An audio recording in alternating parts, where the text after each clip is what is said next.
Okay, so I'm very excited to be here today and to talk about my favorite subject, and in my opinion, one of the most interesting and intriguing disorders, and that is schizophrenia. So today I'm going to talk about the evolutionary aspect of schizophrenia.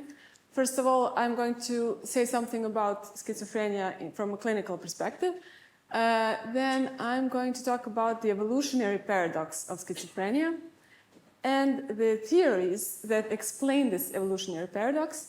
And I'm going to show you some research that has recently tested some of these long-standing theories.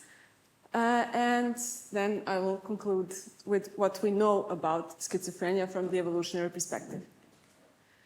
So schizophrenia is a serious psychiatric disorder with specific course and symptoms. It begins in young adulthood, and it has a chronic and most often progressive course. That is why it was first named dementia praecox, as an very early onset dementia. That was the first name for schizophrenia.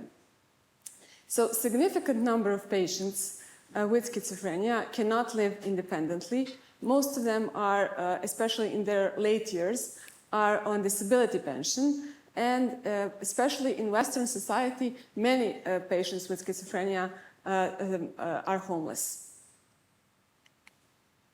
So what is schizophrenia? It's a syndrome, which means that it constitutes of groups of symptoms. There are three main groups of symptoms: positive, negative, and symptoms of disorganization. Positive symptoms are what most people associate with schizophrenia. Those are hallucinations, especially common in people with schizophrenia are voices, especially voices commenting patient's behavior, thoughts, etc. And delusions, which are strong ideas, strong beliefs of the patient that someone is, for instance, following him, that someone is controlling him, controlling his thoughts, his behavior. Sometimes the patient may feel that he can control other people's behavior, weather, climate. Patients may believe that they can control events in the world and stuff like that. So positive symptoms are what people most commonly associate with schizophrenia. And paradoxically, the more the positive symptoms, the better is the outcome and prognosis. As the disorder progresses, negative symptoms become more prominent. And negative symptoms are, for instance, a reduction in volition, decreased motivation, decreased sociability, reduced experience of pleasure, and also decreased speech. So it is sort of a decrease in all social functions with people with schizophrenia. And third group of symptoms are disorganization. And disorganization can manifest itself in patient's behavior, in patient's mood and affect, and in patient's speech. So those are bizarre behaviors. Speech can be incoherent, illogical. Sometimes people with schizophrenia form new words with no meaning, and we call this neologisms. And of course, mood incongruence is common in people with schizophrenia. They can, for instance, laugh without reason or laugh in inappropriate situations. And so each patient, my colleague Milica mentioned that people with schizophrenia have high interpatient variability in symptoms. So some people may have dominantly positive symptoms, other people negative, and other people symptoms of disorganization. But what is most important are the core symptoms of schizophrenia, and those are cognitive symptoms. And this is very important because a large cohort studies demonstrated that in people who go on to have schizophrenia, cognitive deficits could be traced as early as 18 months of age. So this proves that schizophrenia is a sort of an intrinsic neurodevelopmental disorder with late manifestation. And these dysfunctions are very wide. They include dysfunction in selective attention, working memory, episodic memory, language understanding and production. And this results in deficits in abstract thinking and symbolic function. So schizophrenia is a disorder of our uniquely human capabilities because it affects our most developed cognitive functions, unique for humans. And that is why animal models of schizophrenia have this problem. We always wonder how accurately they can translate the cognitive symptoms of schizophrenia. So, what is the evolutionary paradox of schizophrenia? So we know that schizophrenia starts very early, and most people do not have offspring. But also, from twin studies especially, we know that schizophrenia is highly heritable. And for such a debilitating disorder, which is heritable, it has a relatively high prevalence, around 1%. So the question is, how is it possible that such a debilitating heritable disorder is maintained in the population at a relatively high prevalence? And many theories have attempted to answer this question, and I will demonstrate some of them. I divide them in two main groups. Ones that offer the explanation that schizophrenia is the price for exclusively human adaptations. So they explain schizophrenia at the level of mankind, at the level of our species. And the other group of theories refer that there is an advantage for people who have schizophrenia or their relatives, and that is why it is maintained in the population. So this is one of the papers, I think it's more than 20 years ago it was published, and it is very, very important. And it is a theory of a psychiatrist, Timothy Crow, who claims that schizophrenia is the price that our species pays for the development of language.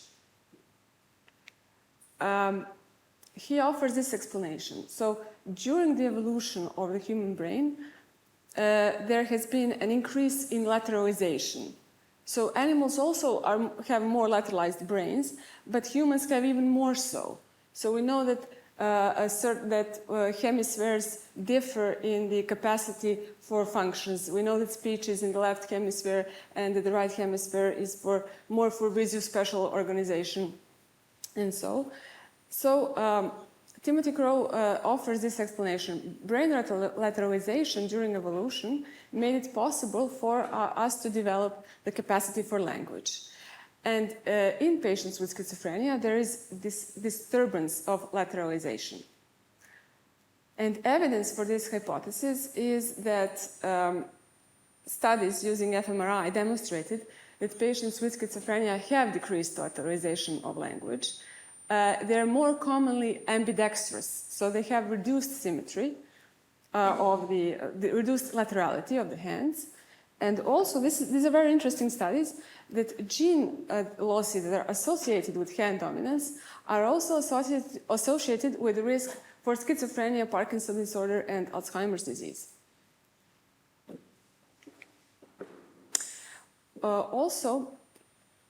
Recent research has studied how brain connectomes differ between humans and chimpanzees. And what this research has demonstrated, that the parts of the connectome that are different between these two species are the same that are dysfunctional in schizophrenia.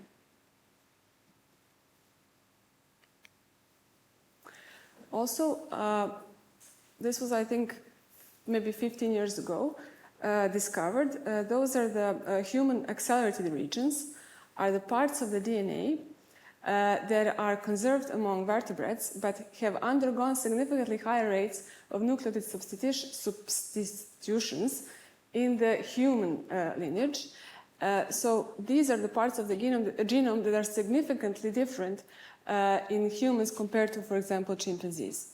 And 92% of these HARs are found in non-coding regions, and at least 30% of them are enhancers of genes involved in the development of brain and limbs. And what is very interesting is that schizophrenia risk variants are enriched in genes associated with human accelerated regions.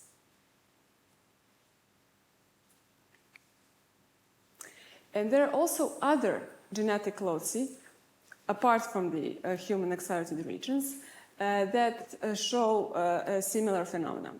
I will give you just one example.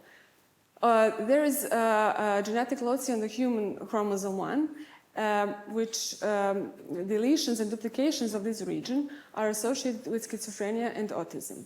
And for instance, this region contains this notch gene, which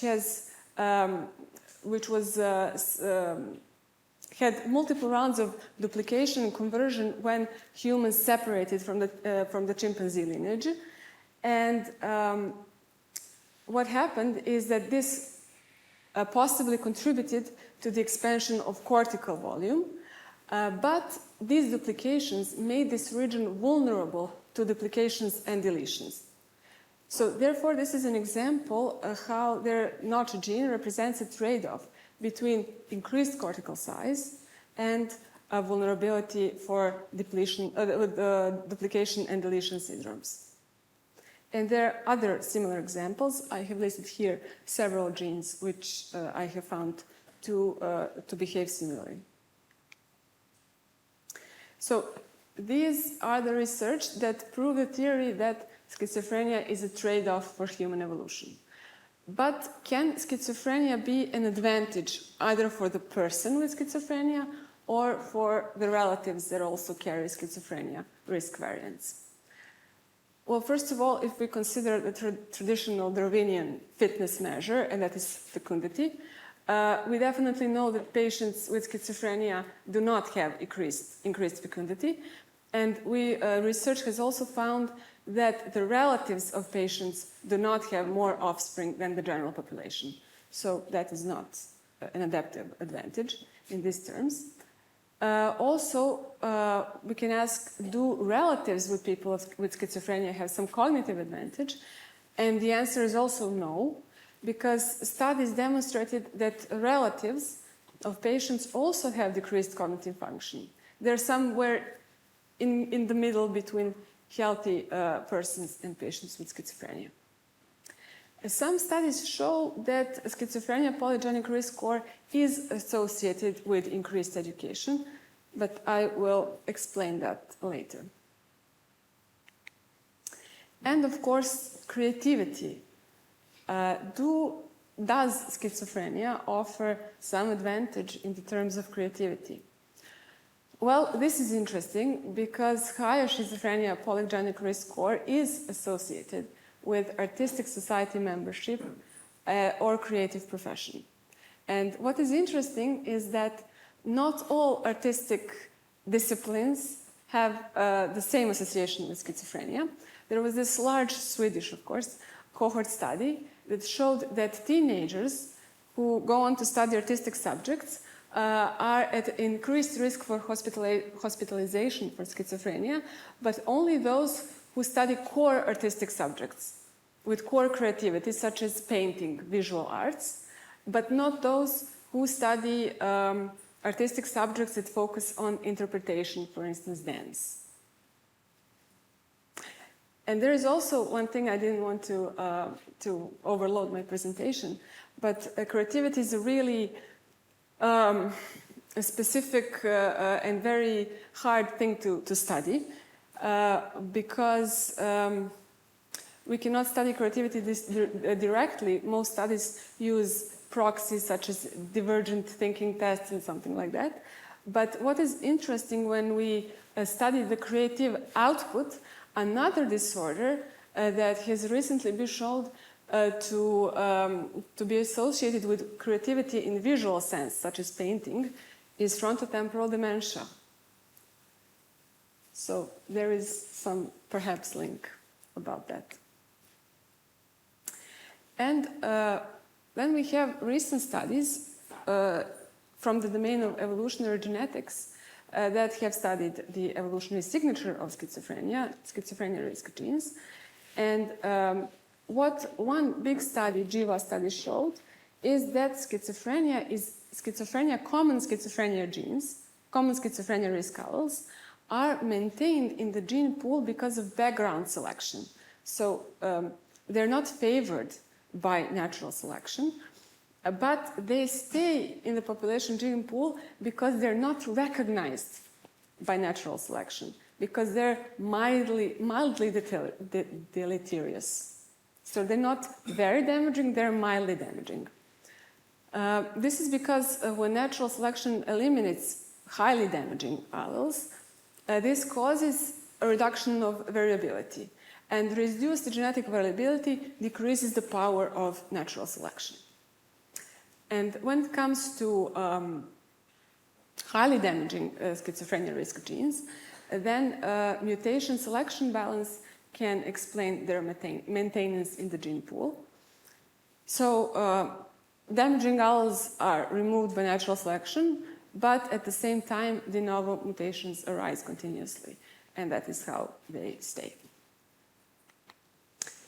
And another explanation this is an explanation, for instance, why sometimes we can see that schizophrenia risk genes seem advantageous. For instance, why they are associated with increased educational attainment. One of the explanations is that those variants, because of considerable genetic overlap between schizophrenia and bipolar disorder, those genetic variants are actually attributable to bipolar disorder. And studies that